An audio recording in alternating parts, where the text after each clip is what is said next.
Ég las í Devaf, á devaf.is daginn, það var maður sem var með 50 eða 60 kílóa pung og hann var þetta var svona raunasaga hans og hann var að tala um það að hann var að fara í aðgerð og láta fjarlægja 50 kíló af pungnum á sér.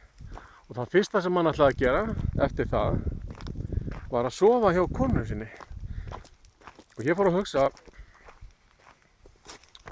ætli hann hafi spurt konuna sína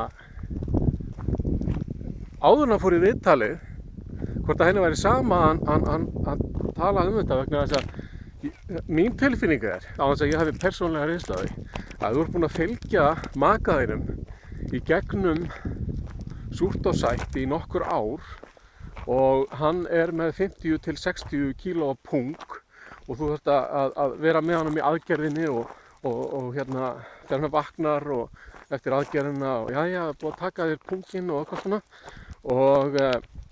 og gangi gegnum þetta allt. Ertu þá í stuði? Ertu þá í kynferðislegu stuði til að sofa hjá viðkomandi?